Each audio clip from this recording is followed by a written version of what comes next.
Bon, baal leen ma pour tout à l'heure sama téléphone bi xaw ma dañ ko piraté xaw ma luñ ci def parfois day jékki-jékki rek di def ay affaire du ma comprendre donc salaamaaleykum ñëpp ma dellu si waat donc juste au début balaa may commencer quoi que ce soit ma leeral benn affaire ba pare donc ma leeral benn affaire boo xamante ni nit yi dëmb jot naa façon message bu nekk ay nit ay centaine de messages ñoo xamante ni dañ may attaqué di ma naan comprendre ñu sama choix bu démb bi et tout ça di ma accuser ci loo xamante ni xamuñu ko sax donc ma bëggoon leeral loolu mbokk Sénégal yi pour ñu comprendre ko man je suis indépendant si ay choix yu may def je suis très logique et cohérent ci démarche boo xamante ni moom moo mës a nekk sama démarche donc man je suis là pour briser tous les tabous j'espère que ñu ma yàgg seetaan comprendre nañ ko man amul benn tabou boo xamante ni gis naa ni waruñu ko percer pour ñu xam mystère yu ci làqu donc démb def naa benn choix boo xamante ni ñu si bëri envoyé nañ ma message ne ma comprendre ñu donc lan mooy affaire bi donc expliquer ñu mu leer donc ma bëggoon ko leeral ñëpp ñu comprendre ko man lépp loo xam ne daf may permettre pour ma am ay information yu leer ci lépp loo xam ne dina amal njëriñ askanu Sénégal dinaa ko def te ñëpp ñoo xamante ni bëgg nañ dégg rek bu ma ci xamee dégg dinaa leen ko xamal donc sama tànk chaque fois je mène des actions damay def ay affaires yoo xamante ni c'est pour permettre nit yi ñu mën a xam yenn réalités yi parce que jël ay nit boole leen ci benn cercle boo xamante ni ay infréquentable lañ ou quoi que ce soit man bokkuma ci ñooñu bokkuma ci façon de voir les choses yooyu noonu donc ñu bëri dañoo yaakaar ne bu ñu defee loolu noonu rek dëgg buy nekk ci yenn affaires yi nit yi duñ ko xam man j'irai toujours au-delà des choses pour comprendre certaines réalités et sama tànk c'est toujours pour qu'il y ait ce partage d'informations yoo xamante ni mun na jëriñ sénégalais donc man depuis toujours loolu moo nekk sama taxawaay ci combat boo xamante ni maa ngi koy mëne que ce soit pour le Sénégal que ce soit pour le monde entier donc am na ki ma rencontré démb koo xamante ni c'est le chef koo xamante ni moom mooy ci ñu gën a mag ci MFDC bi bu ma rencontré démb ma waxtaan ak moom pour mu expliquer ma yenn affaire ci problème mu Casamance bi pour ma xam ko donc nit yi bëri attaqué ma jot naa message de ñëpp dëkk bu nekk gars yi message nañ ma di ma naan non lii ak lii c'est très dangereux looy def man ragaluma dara ci lu may def j'assume entièrement mes actes et xam naa lan moo tax ma koy def donc bu fekkoon ragal moo taxoon may reculer donc tey nombre de mois yu passé nii yëpp te mu fekk ma ci combat bi donc dinaa doon abandonné boo leen gisee may persister c'est parce que man xam naa lu may xeex donc lu ñuy xeex loo xamante ni moom moo freiné suñu Sénégal te ñu war ko xeex ñun ñëpp pour mu dem fi donc loolu noonu ma préciser ko donc ñëpp ñoo xam ne dañoo amoon doute lan moo tax démb ma dem rencontrer personnalité du MFDC boobu noonu dem ko dem rencontrer pour am ay information dem ko dem rencontrer pour mu expliquer ma léegi état du Sénégal man xaw ma kan laa ci rencontrer ku ma mën a expliquer yenn réalité yi pour ma comprendre lan mooy problème bi te paix bi bu ñu bëggee mu am Casamance foog ñu honnête ñu dem rencontrer ñëpp ñu xam dëgg fu mu féetee donc man dëgg boobu noonu dinaa ko wut fépp fu mu munti nekk pour nit yi expliquer ma te ñëpp ñoo xamante ni bëgg nañu à travers sama implication ñu xool nan la ñuy mën a doxalee lan lañ mën a rencontrer yenn nit wax ak ñoom amul benn problème man je suis disposé à vraiment faire ma part dans loo xamante ni ça concerne ma population sénégalaise ça concerne population sénégalaise tout entière laa wax population sénégalaise donc lépp loo xam ne mun na amal njëriñ population Sénégal rek dinaa ko def te duma ci ragal dara duma ci ragal ay critiques duma ci ragal quoi que ce soit parce que je suis honnête et je suis transparent musuma leen nëbb dara ci lu may def annoncé naa ko def naa ko comme ni ma ko annoncé point barre donc je suis honnête et je suis quitte avec ma conscience yàlla xam na man yàlla sama diggante ak yàlla laay njëkk sàmm avant sama diggante ak nit yi donc ñëpp ñoo xam ne tey mere nañ ma ou c'est pas grave bu fekkee comprendre leen lii mooy ay explication lu taxoon dëggantaan ma def loolu noonu pour permettre tey ci bu ma ci prononcé wu wala ay nit buñ ma approché ne ma lii ak lii dan lañ ci mën a régler ma mun leen wax yenn kii yoo xam lan moo ci problème ma mun leen wax ay wax yoo xamante ni du ay dégg naa du ay lii mais ay nit ñoo ma ko wax de source sûre ñoo xamante ni ñoom ñoo ci kilifa yi ñoom laa toogal ñu expliquer ma lii mooy problème bi donc loolu chaque fois dinaa ko def pour permettre Sénégalais yi ñu am les bonnes informations ay dégg naa man je ne me fie pas à ça ay dégg naa lii dégg naa lële man du ay dégg naa lay toog di jàpp di ko wax ci samay live di fen ci loo xamante ni wóoruma à chaque fois bu may wax si dara damay bëgg mu wóor ma toog ak ñoo xamante ni ñoom ñoo ko maîtriser ñu wax ma ci ay information yu leer yoo xamante ni dara du ko teggi donc mu wóor ma ni information bi c'est de bouche à oreille dañ ko wax mu dugg sama nopp directement te amul benn canal boo xamante ni mun na biaiser information boobu en plus may wax à chaque fois ci hypocrisie ñun suñu hypocrisie am na kenn koo xamante ni génnoon na dem def concert foo xamante ni lycée la xaw ma sax turam donc man ñu may waxal sax en général xaw ma leen mais ñëpp génn attaqué ko donc ma bëggoon wax nit ñi bu ñuy attaqué nañu honnête si ñu ñuy attaqué Youssou Ndour jël na turu suñu nit yu baax yi dem woy leen foo xamante ni foofu c'est le lieu par excellence de la débauche kenn musu si wax Youssou Ndour lépp lu mu def Sénégal nit yi dañuy jàpp ni dëgg la am na droit def ko télé mu koy jël di utiliser télé bi pour di yàq suñu société sénégalaise ñu fay jàllale loo xamante ni ay la maîtresse comme ay contre-valeur yoo xamante ni day yàq suñu société ba léegi sénégalais comprendre ñu ni tubaab bi boo fekkee dominer nañu psychologiquement ak mentalement c'est à travers instrument yooyu noonu yow ñu ñuy jàllale seen message à travers télé à travers rajo à travers lépp luy canaux bu ñu mënee accéder pour ñu jàllale ñoom seen vision seen façon de voir le monde ak seen réalité culturelle yi donc sénégalais yi ñëpp di gis yooyu noonu kenn du si sañ a wax dara tey boo waxee ñu ne la non dangaa contre kii mais ñun suñu société sénégalaise moo ñu soxal képp koo xamante ni da nga nekk fii di promouvoir suñuy valeur traditionnelle suñu valeur culturelle yoo xamante ni day tax nit yi am repère nit yi gën a xam seen bopp nit yi gën a fier de ce qu'ils sont on sera toujours prêt à te soutenir on sera toujours prêt à défendre combat bi ngay mëne mais képp koo xam ne da nga ñëw pour pervertir cette jeunesse xool leen jeunesse sénégalaise bi tey ay faux ay musique ay caaxaan ay xoolal fait divers lépp loolu autour de loolu la boo xoolee ci télévision ay fait divers dañuy débattre si ay affaires yoo xamante ni doo amal benn njëriñ au lieu que ñu débat si ay questions yu essentielles yi au lieu que ñu jël ay débat panafricain ñu indi ko si télévision sénégalaise yi nit yi débattre nan lañ mën a fexe ba Afrique avancée nit yi débattre nan lañ mën a fexe ba tey problème yi ñuy rencontrer Sénégal ñu mun ci am ay solution mais non lépp distraction la te distraction yooyu kuy père ku koy promouvoir mooy Youssou Ndour à travers sa télévision donc boycott TFM wa ay RFM yooyu noonu sax warul nekk lu ñuy wax population sénégalaise bi yëpp ci war a ànd Algérie jël nañ seen rajo jamono colonisation bu ñu bëggee coloniser algérien yóbbu seen rajo yóbbu seen télévision bëgg raxas seen bopp lépp la ñu boycotté kenn seetaanul seen télé kenn seetaanul seen rajo tey nit yaa ngi toog di seetaan ay feuilleton ak seen doom yoo xamante ni ay contre valeur ay affaire yu ay lu salte lañ ciy wone ngeen di toog di ko seetaan ak seen doom yi ngeen yaakaar ni yéen éducation boo leen di jox seen doom ak éducation bu ko télé bi di jox yéen après bu amul conscience bu amul psychologie bu solide moom mun na def la part des choses pour mu xam ne lii moo baax lii li sama parent bi di wax lii moo baax lii li ma télé bi di won loolu moo bon mais amul limite d'âge ci émission yi ay émission yu bon yoo xamante ni dañ koy jël képp ay xale yu ndaw ñoo xamante ni seen cerveau bi dëgërul pour mu def distinction bi entre certaines choses ñu leen koy forcer ñu koy seetaan ñu nekk di former jeunesse boo xamante ni une jeunesse inconsciente jeunesse bi nga xamante ni moom moo war a représenter espoir ñun ñu ci bëri tey ay mag lañu li ci bëri c'est depuis la base qu'on devait nous les inculquer tey raté nañu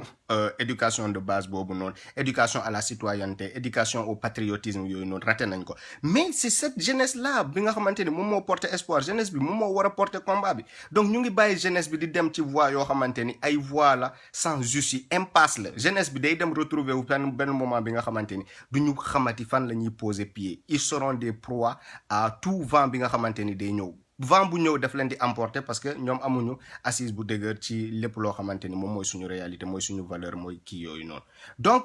ay wax boycott télévision Youssou Ndour population sénégalaise bi yëpp a war a génn télé boobu noonu dañ ko waroon taal mais puisque état Sénégal bi moom moo koy protéger puisque état Sénégal bi moom mooy nekk ci ginnaawam di ko appuyer pour muy jàllale seen affaire yooyu noonu nit yaa ngi toog di ko bàyyi le champ libre nit yaa ngi koy protéger ñu ñenn ñi bu ñu waxee ñëpp dal seen kaw.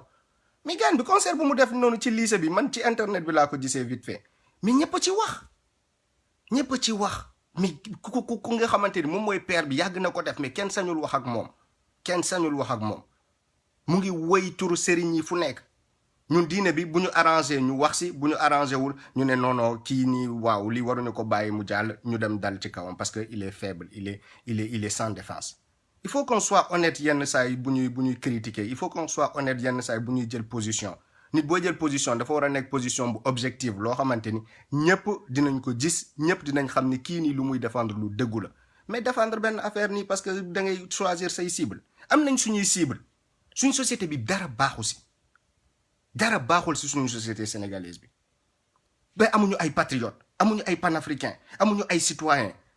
unité nation esprit nation amul esprit peuple amul peuple bi daa divisé wu dara baaxul Sénégal loo xamante ni tey mun nañ ko bàyyil comme patrimoine pour la génération à venir mais personne ne pose les vrais débats télévision c'est des lieux par excellence yu ñu war a poser ces débats yu ñu war a discuter de ces choses là pour ñu former des futurs citoyens yoo xamante ni Sénégal moo leen di gënal fépp fu ñu munti nekk xeexal Sénégal mooy nekk seen première mission sur terre avant ñuy xeexal bépp dëkk mais ay nit lañ nekk di former ñoo xamante ni c'est des blancs noirs ay nit yu ñuul yoo xamante ni ay mentalité yu ñu leen di inculquer à travers télévision ak rajo à travers lépp lu ñuy def publicité ay nit yu ñuul lañ yoo xamante ni amuñu benn valeur africaine amuñu benn valeur nit ku ñuul bu nekk ci ñoom. Des concerts, des soirées dans des établissements scolaires mais lu nekk gars yi dinañ ko def ñu faible yi buñ ko defee ñun dañ ñen ni buñ ko defee ñu attaqué leen tey ana éducation à la citoyenneté bi ana civisme ana état dans le rôle bu mu war a jouer pour mu promouvoir yooyu noonu ana état bi ana œuvre yoo xamante ni dañ ko waroon forcer nit yi au programme pour ñu former leen ñu am benn assise panafricaine ñu am benn idéal bu ñuy défendre boo xamante ni c'est panafricain ana éducation yooyu wat jéemoon na ko ñëw di ñu woy kiyal hymne kii bi de l'Afrique bi di ñu former ndànk-ndànk di créer ay petite enfance yoo xamante ni pour ñu promouvoir yenn valeurs yi la petit à petit mais actuellement tout est en train de disparaître ñun caaxaan kese boo wootee live bi nga xamante ni dëgg ngay wax nit yi kenn du ñëw boo wootee live di génnee say awra boo génnee live di wax lu ñàkk fayda ñëpp fees fa di ñëw seetaan parce que loolu moo leen intéressé ñuy défendre Sénégal au lieu que ñu xool essentiel de ce qu'ils disent ils préfèrent s'arrêter sur les personnes di leen accuser ay affaires yoo xamante ni kenn xamul bopp bi ak geen bi comme si loolu mooy avancer le Sénégal peuple yëpp a ngi avancé chaque jour ma partagé leen ay affaires ci yenn dëkk yi nu ñu nekkee di révolter ay Bénin ay yenn dëkk yi yëpp a ngi ci voie boo xamante ni buñ ci continuer dinañ avancer Sénégal ban voie la nekk boo waxee ñun ñu yaakaar ni ñun ñooy le centre du monde duñu centre dara tant que commencé wuñu di liggéey tant que commencé wuñu di conscient ni ñun on est derrière on est les plus retardés du monde on doit se mettre au travail tant que commencé wuñu loolu suñu dëkk du avancer tant que buñ fi nekkee di yaakaar ni ñële ñu ñuy wooyee ñag ñun ñoo leen gën tant que ñu ngi continuer di def yooyu noonu ñun suñu Sénégal du mës a avancer parce que Sénégal suffisance on se suffit à nous-mêmes on n'a rien mais on est tellement suffisant que ñun yaakaar nañ ni am nañ lépp waruñu liggéey waruñu def dara loo xamante ni mun nañu apporter lu meilleur première étape bu ñu war a kii moom mooy prise de conscience ñu am conscience ni on est retardé dañoo nekk en retard ci lu bëri ci àdduna ñu bëri raw nañ ñu caaxaan bi moo tax ñu raw ñu tey xool leen budget Sénégal xool leen état Sénégal lépp loo xamante ni moom mooy suñu xaalis yu parents yi di cotiser état bi moom moo koy utiliser ci fonctionnement ay ministre ay seen kër yi ñu leen di fayal seen électricité yu ñu leen di fayal seen carburant yu ñu leen di fayal seen prime yu ñu leen di fayal bu ñu demee ay rencontre yu ñàkk fayda yoo xamante ni dañ fay ñëw prix de acte de présence ñu fay leen ay prime yu nga xamante ni ay per diem yi nga xamante ni loolu suñu salaire u papa yi la suñu salaire u yaay yi la te kenn du ci wax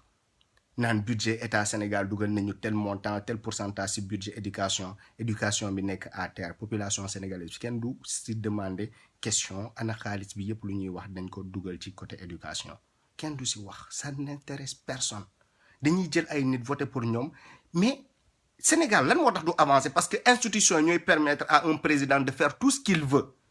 lu ko neex lay def institution boo nekkul sax ku corrompu boo nekkul sax ku nga xamante ni mauvaise intention la am boo toogee nga xool yow appareil yëpp lu ñu lay jox pour yow nga nekk ku bon lépp loo xamante ni day favoriser yow nga sàcc xaalisu Sénégal lépp loo xamante ni dañ la ko tegal en place pour yow nga def lu la neex te kenn du la mën a wax dara kenn du la mën a indil benn problème mais après tu deviens qui tu deviens koo xamante ni dafay nekk di piller la population da lay dévier yow mi si say objectif donc suñu institution yi sax baaxuñu mais tellement dañ ko calquer ci modèle français bi que ragal nañu toog xool nan lañ koy adapter à nos réalités mais c'est pas bon lépp dañ ko inspiré ci tubaab ba te xamuñu sax lan moo tax ñoom ñu voté woon loi yooyu xamuñu lan moo tax ñoom ñu appliqué woon yenn mesures yi mais mënoo jël histoire u jàmbur nga bëgg ko approprier wu fàtte sa propre histoire tey dara baaxul si suñu institution yi Macky Sall bu defee lu ko neex kenn du si wax kenn mënu ci wax dara contrôle nu ñu waree contrôler état bi mais yow état bi nga jox ko lépp amul ay moyens yoo xamante ni mun nañ ko contrôler amul bu jalgatee ñëpp ñi nga xamante ni mun nañ ko tegaat ci raay bi ne ko saawaay li ngay def nii du yoon da nga war a jaaralee nii mais président mooy buur Sénégal mooy xolal mooy yàlla ji lu mu def noonu la jël généraux yi jënd leen jën ñu nekk ci kaw yëpp jënd leen militaires yu ndaw yi ñu leen di jàppee ay dof di leen yóbbu contre population ñu leen di manipuler contre la population ñooñu di jóg di attaquer population bi comme ci ay ennemis lañ suñu biir fekk seen généraux yi ay milliards ak milliards la leen Macky Sall di jox pour ñu protéger ko pour soulèvement bu amee ñu protéger ko dem jël armée française mu xeb leen yéen généraux yi jël armée française ne leen bu coolee rek ñëw leen pour sama rescousse wat jëlee leen fi mu dem indiwaat leen ne leen population bu ñu naree jóg rek ñëw leen ngeen protéger ma ngeen gis ay base militaire yu dellu si waat ngeen yaakaar ni c'est parce que dañoo am relation bu améliorée avec la France il se protège contre la population boo deful lu bon pourquoi tu te protèges contre la population tu devais être là pour la population yow waroon nga mën a génn dox fu la neex population bi di la gis tàccu la xam ni yaa ngi liggéey mais ils mettent des barrières entre ñoom ak population bi c'est parce qu'ils ne représentent pas cette population là te exploitation mënul continuer nit yi bu ñu xamatul fu ñu jëm ils vont se retourner contre vous dañuy dee rek mais yéen doo leen continuer di piller suñu peuple bi doo leen continuer di ñu dunduloo safara ci kaw suuf comme si ñun suñu vie nii yéen da ngeen ci war a def lu leen neex ah amuñu benn idéal bu ñuy défendre amuñu benn vision amuñu benn projet boo xamante ni mun na développer le Sénégal ñuy wax tey ku wax ñu ne la non ay Casamance gars yooyu noonu di défendre rébellion bi lii mais saa waay état bi moo bëggul mettre fin à la rébellion en Casamance loolu mooy wax ji état Sénégal bëggul rébellion jeex dafa am ay nit ñoo xamante ni il se sert de cette rébellion là pour se faire des milliards ci dos population sénégalaise bi boo waxee ñu ne la non yooyu bu si wax boo ci waxee dañ lay rey nañ ma rey ñu si bëri ñu si génn di wax dañ leen di menacer wala ngeen rey leen pour nit yi noppi mais lépp loo xamante ni lu salte la loo xamante ni état bi mu ngi koy doxalaa nit yi du ñu bëgg kenn du si ñame wax mais foog gis ngeen jeunesse bii nii vous allez tuer beaucoup d'entre ceux qui se réveilleront mais incha allahu rabbi combat bi dina continuer bu bés bu muy aboutir parce que lii nii di ñuy dund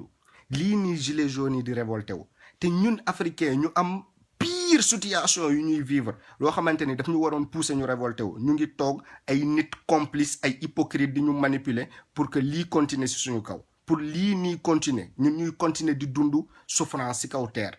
ñu ñuy rey un peu partout ci monde bi suñu état seen yoon nekkul ci population bi ñoom ce qui les préoccupe mooy élection buy jub si nan la ñuy fexe ba inonder xaalis si dëkk bi ba ñu gañewaat élection législative yi bu jot ñu jël ay milliards te pasaree ko ci dëkk bi pour que ñoom ñu gañe ay législative loolu moo leen intéressé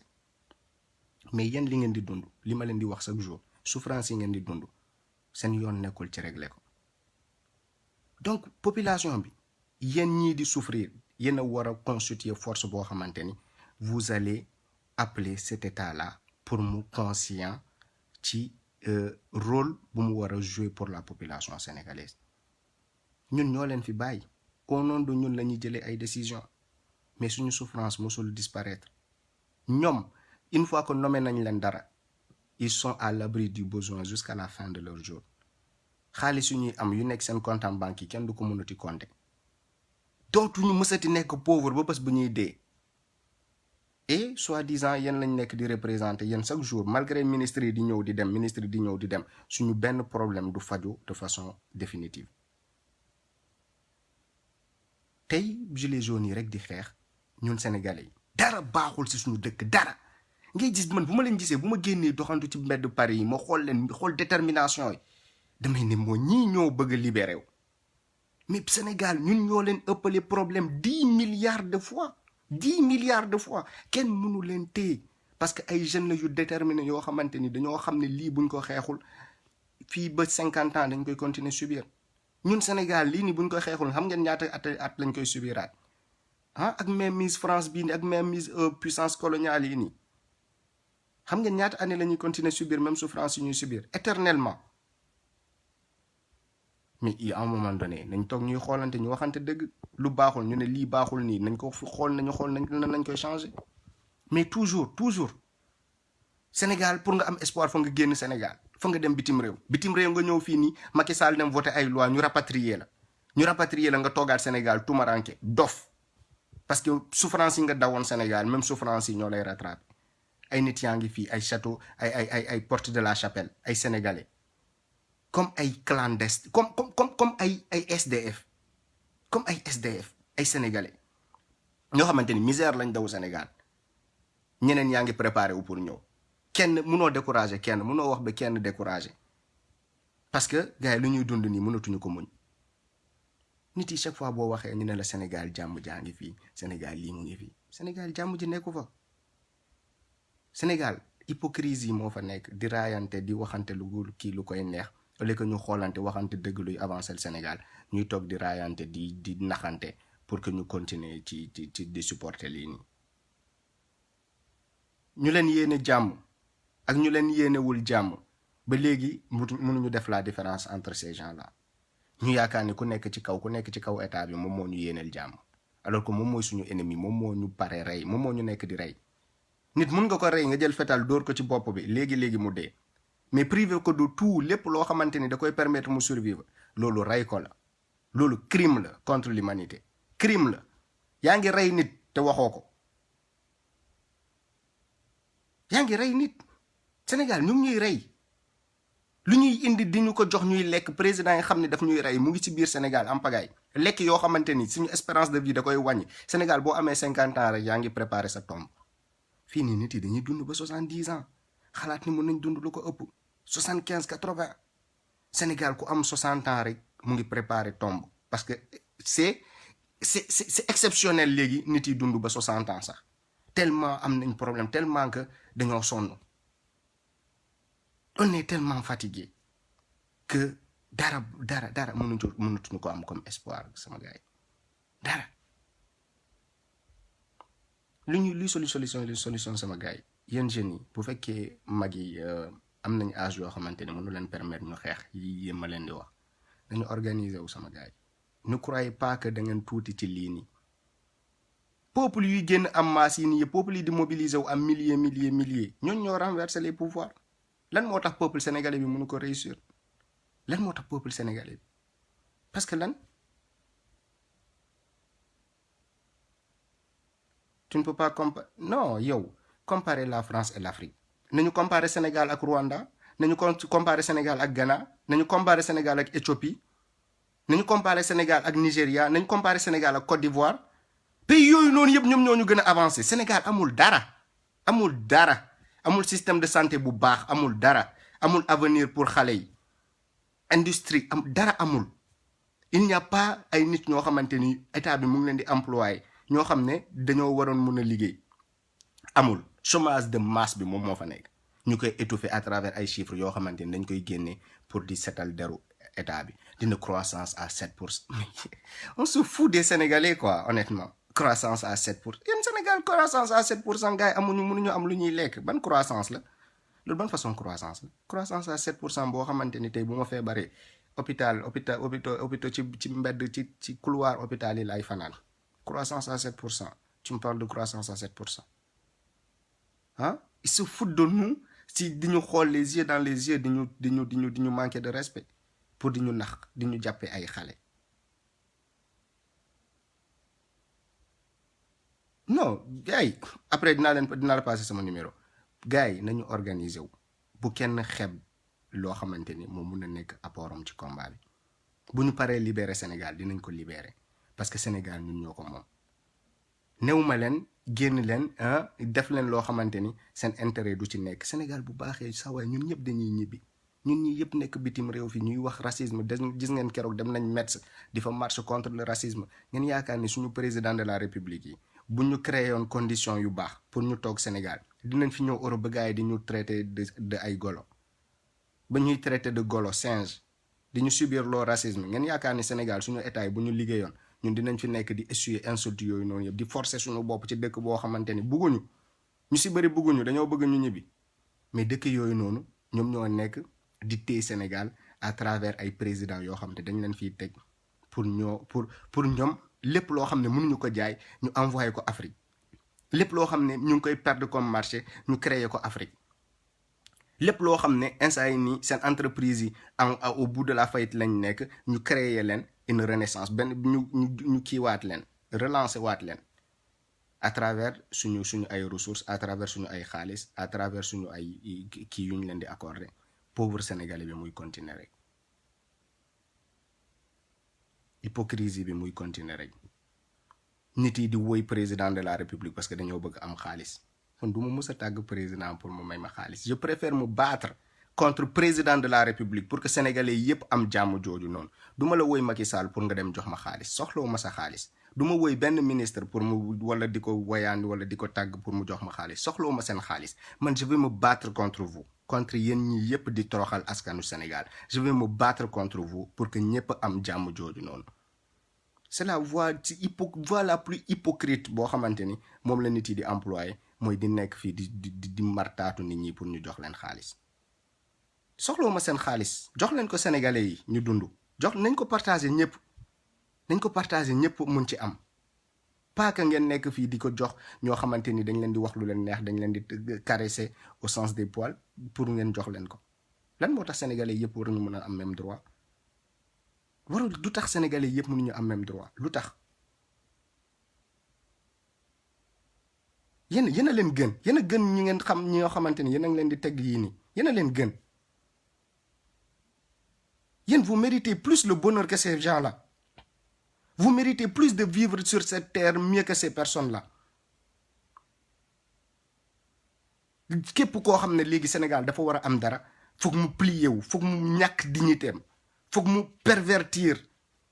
lépp luy valeur am pour mu mën a am ce peu de dignité qu'il mérite. Et vous croyez que ça va continuer comme ça? Vous croyez que ñun à votre merci la ñuy continuer nekk monde bi état bu mu toll nii exploité yi ñëpp a ngi yeewu sama mbokk Sénégal yi exploité yi yëpp a ngi révolté wu tous qui sont exploités dans le monde sont en train de se réveiller sauf le peuple sénégalais moo tax chaque fois bu may xeexal Afrique bu ma xalaatee tourner xool Sénégal damay am envie jooy je me dis que effort yi ñuy def nii yëpp le peuple sénégalais ne suit pas lan mooy problème bi c'est quoi le problème diine gi dañ ko utiliser pour endormir la population sénégalaise à travers ay instruments yoo xamante ni ci biir état bi lañ koy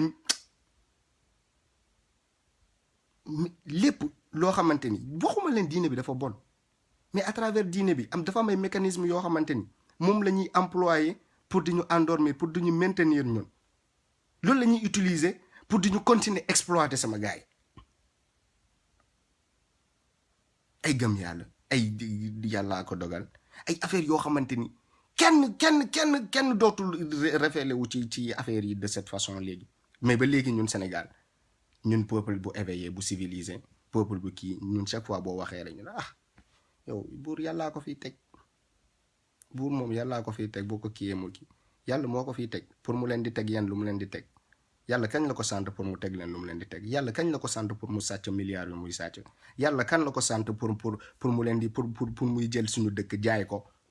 yàlla kañ la ko sant loolu mais pour tout ça yàlla moo ko fi teg yàlla daf ko teg pour loolu yàlla daf ko fi teg pour loolu yàlla moo ko sant yooyu noonu muy def et yéen da ngeen war a accepter loolu parce que ndogalu yàlla la du ndogalu nit ndogalu yàlla la moom il a tout le droit de faire tout ce qu'il veut parce que waaw yàlla moo ko sant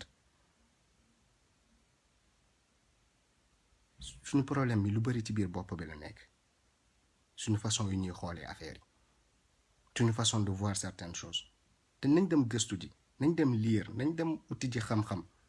nañu préparer suñu révolution bés buy tàkk gis ngeen gars yi ñuy jàpp ci yenn dëkk yi di leen toroxal Sénégal ñu bari dañ leen war a toroxal parce que ñu bëri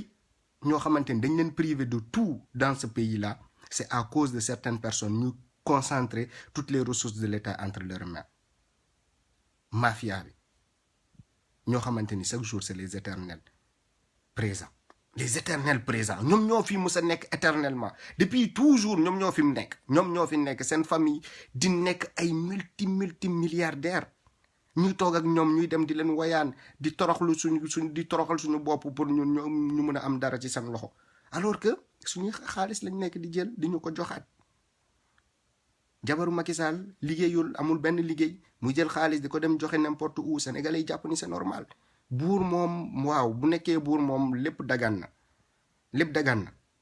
Macron dafa sañ jël ay 5000 euros 2000 euros 3000 euros jox ko nit ñi directement ñëpp di ko gis mu jox la 2000 euros mais journalistes yi dañ ko sax lancé ci internet gi dañ ko si sax def promotion dafa yéwén dafa baax ci xaalis buñ ko dénk dafa baax envers ñu ko intéressé ñeneen ñi ay misérable ñeneen ñi ñoom mérité wuñu dara ñeneen ñi ñoom dañoo war a toog ci suñu xaalis ñii amuñu dara loo xamante ni ñoom ñoo ko moomal seen bopp lépp ñun ñoo ko moom ñëpp ñun ñoo ko moom mais population sénégalaise bi man je ne comprends pas sama gars yi wax nañ ba sonn risqué nañu lépp loo xamante ni suñu avenir la mettre nañ suñu avenir entre parenthèses pour xeexal askanu Sénégal mettre nañ lépp entre parenthèses tey fii lu nekk boo génnee fii boo tapé internet nga tapé Google nga tapé fu nekk suñu tur yi feeñ nga tapé fu nekk suñu vidéo yi feeñ mu wóor la ni fépp ci àdduna bi léegi gars yi xam nañ yoo yaay kan nga risqué sa avenir lépp nga risqué ko nga ne man damay xeexal askanu Sénégal boobu noonu abandonné la ci sa combat boo xamante ni jàmm kese nga ko yéeneel ñu abandonné la seetaan la comme si yow yaa dof yow amoo da nga am jot yow da nga waroon dem liggéeyi mais puisque da ngaa bëri jot da nga war a nekk fii di wax ci problème yi nii yéen noonu ngeen di gisee ñu bëri noonu la ñuy gisee affaire yi ñun dañoo am jot ñëpp dañoo war a fàtte Sénégal ñëpp dañoo war a occupé wu ci seen vie bu misérable bu ndaw bu ñu mën a am sur terre ñu contenté wu de ça ñu dee suba système bi continuer ñeneen ñëwaat di subiraat même chose yi pour ñun ñu si bëri affaire yi noonu la war a doxee ci suñu bopp lépp lañ sacrifier lépp xaaruñu si salaire kenn ci yéen musul ne am waay na ma xaalis 1 centime ma jël ko def ci quoi que ce soit kenn musu ko kenn mënu ko wax kenn je défie quiconque ñëpp laa défier ku nga xamante ni mus naa lekk 1 centime moom na ko fi bind ñu sacrifier lépp di jël suñu xaalis au contraire di ko dugal ci ay affaire pour que population bi mun ci am njëriñ mais population bi nan la lay remercier tourner wu contre yow retourner wu contre yow au lieu que ñu retourner wu contre les bonnes personnes ils préfèrent se retourner contre ñun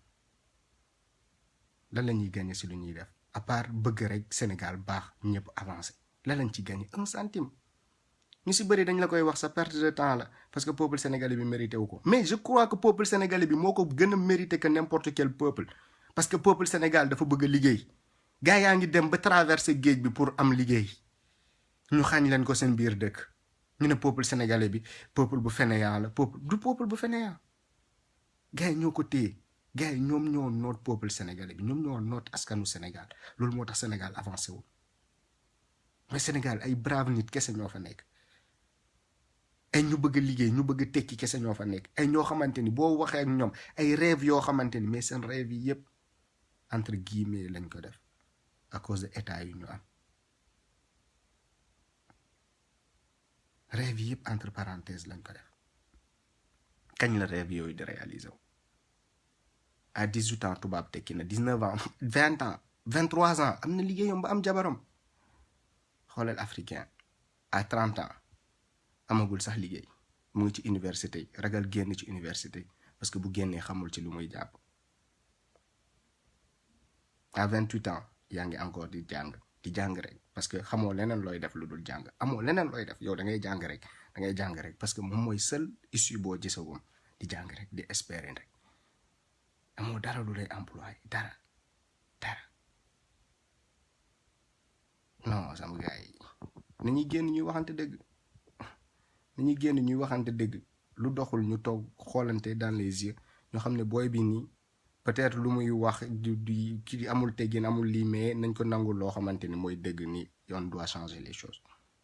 loolu moom ñëpp mun nañ ci d'accord ñëpp au moins malgré nos différences malgré nu ñu bañantee malgré ni ma leen soofee yëpp loolu mun nañ ci d'accord ni dañoo war a organiser wu ñu xool nu ñuy defaree Sénégal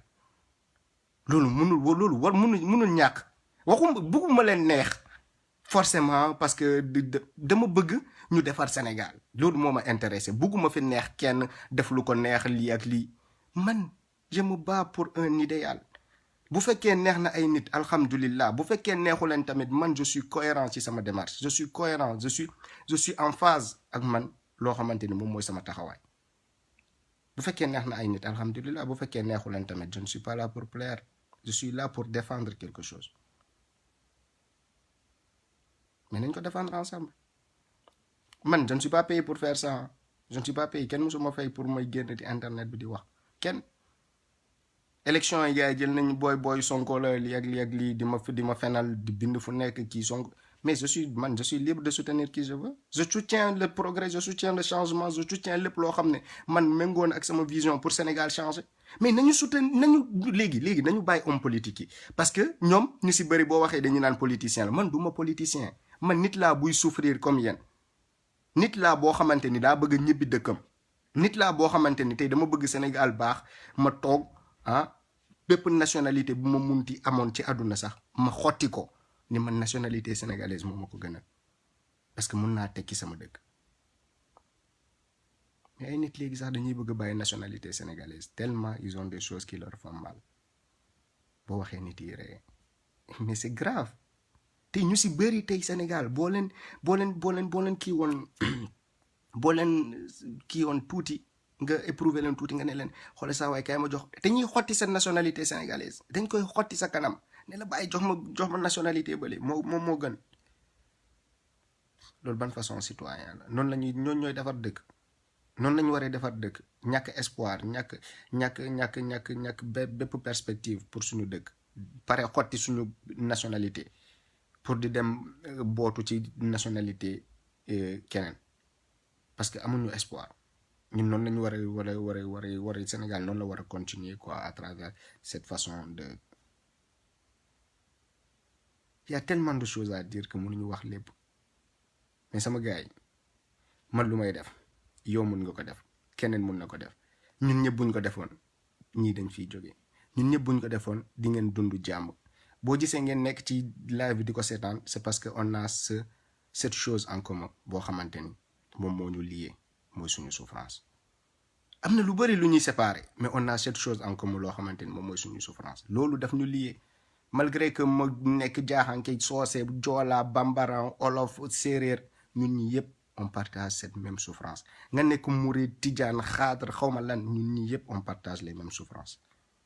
mooy dañoo sonn point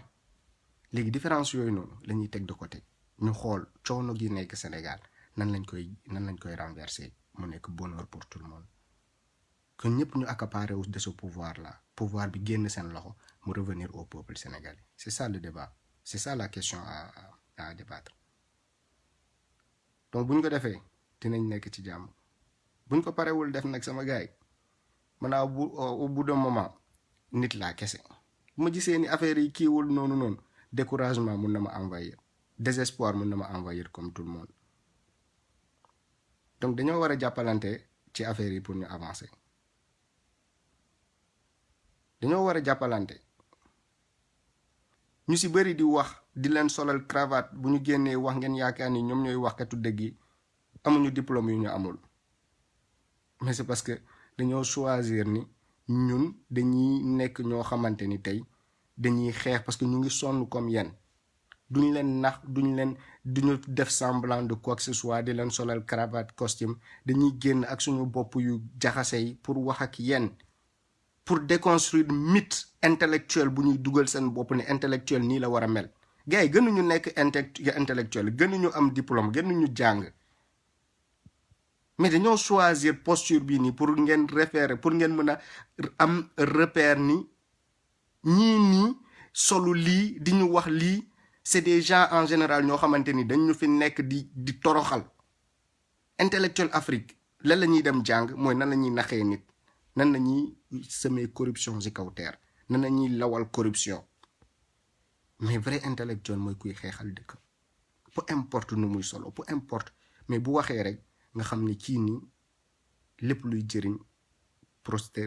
lépp luy jëriñ askan lay wax lépp luy jëriñ population lay wax vision lépp luy avancer sa société la combat am lépp lu tax égalité ak justice mën a am loolu lay doon donc sama gars yi maa ngi leen di ziar yéen ñëpp di leen ne nañu continuer combat bi quoi honnêtement nañu continuer combat bi c'est la seule voie pour ñu génn ci affaire bi te di nelaw désespéré jooy dem xaru ji loolu du solution li dem sàcc agressé ay nit nangu seen alal loolu du solution sama gars yi loolu du solution xam nga lan la ñu vaincre suñu peur bi ñu vaincre la peur ñu affronter les bonnes personnes c'est ça au lieu de désespérer suñu désespoir boobu arme boobu la war a nekk pour ñun buñ ko defee Sénégal avancé buñ ko deful ñu continuer di dund même chose yi rek balaa ñuy xaru dañu xam ne dañuy dee de toutes les façons ñun pare nañu dee dañu jublu ci état bi nañ jublu ci palais ak dem affronter gars yi man pare naa xaru non duma xaroo noonu ci kaw mbedd xaru bu yomb nañ ma rey au moins nit yi nañ xam ne sax kii malgré le fait que dafa désespéré et tout il s'est battu dem na ba jublu foo xamante ni source malheur am foofu la nekk mu dem affronter leen ñu rey ko loolu mooy xaru bu rafet mais nekk fii ñu naan dañuy xaru parce que dañoo am lu ñu metti nañ jublu ci gars yi suñu source malheur fu mu nekk nañ jublu ci seen kaw nañ ñu rey après c'est pas grave nañ ñu rey après toutes les façons le peuple est là ils seront témoins de ce qui s'est passé ils comprendront pourquoi il a été tué ñeneen dinañ jóg Thomas Sankara rey nañ ko Patrice Lumumba rey nañ ko mais est-ce que tey dafa tax ba ñun waxuñu est-ce que dafa tax ba ñun combat bu ñeneen di mënewuñu ko non au contraire ñooñu chaque fois bu ñu xalaatee nit yooyu noonu rek daf leen di motiver waat encore plus pour ñu continuer xeex mais ragal gi saa waay sama gars yi du faj dara ragal gi nii ñun ñëpp dinañ dee sama gars yi on aura beau avoir peur de la mort ñun ñëpp dinañ dee ñun ñi ngeen yéen ñi si bëri yaakaar ni dama man léegi ma dee léegi ñu rey ma wala mooy tuul sax yéen may njëkk dee mais nañu continuer xeex rek nañu continuer xeex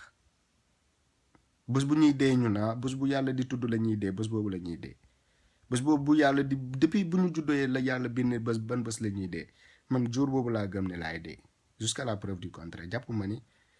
sama dee maa ngi koy précipité ou quoi que ce soit jàpp naa ni jour boobu bu jotee rek laay dee mais nañ am gëm-gëm boobu loolu mooy foi mais ñun foi nuñ koy utiliser du loolu mooy foi de fanatisme la ñuy utiliser à la place de la foi donc foi la ñu war a uti cette foi musulmane bu fekkee ay bon musulman lañ jihad bu yonente bi doon jihad contre les mécréants ñu dem jihad ko contre mécréants yu nekk suñu biir palais waaw loolu mooy jihad suñu temps loolu mooy suñu jihadu bopp ñun loolu mooy jihadu sénégalais jihadu sénégalais dafa war a am révolution sénégalaise bu fekkee loolu mooy moo boo leen préféré moom mooy nekk suñu jihad bu ñu nekkee ay bons musulmans rek dañoo war a xeex contre ces injustices ñu génn wax ci wala ñu naqarlu ko suñu biir xol man soo première option bi laa choisir dañuy génn xeex ji ko ngeen bëgg ñu ànd xeex wasalaam buggoo leen ñu bàyyi leen xool ñoo xamante ne pare nañ pour ñu dem xeex ñu ànd ak ñoom dem xeexi ji un jour de toutes les façons bu ñëpp nekkee ci jàmm di ngeen ci profiter du man maa ciy profiter ñun ñëpp ciy profiter donc képp koo xamante ni mun na si jàpp pour mu avancer il le fait pour lui-même il ne le fait pas pour moi on le fait tous pour le Sénégal donc loolu mooy kàddu yi sama gars yi xam naa sonal naa leen ci sama wax bu bëri donc maa ngi leen di remercier bu baax ci seen message yi commentaires yi partage yi ak lépp nañ continuer fight rek dina baax incha allah bu ñu désespérer gëm naa ne dina baax mais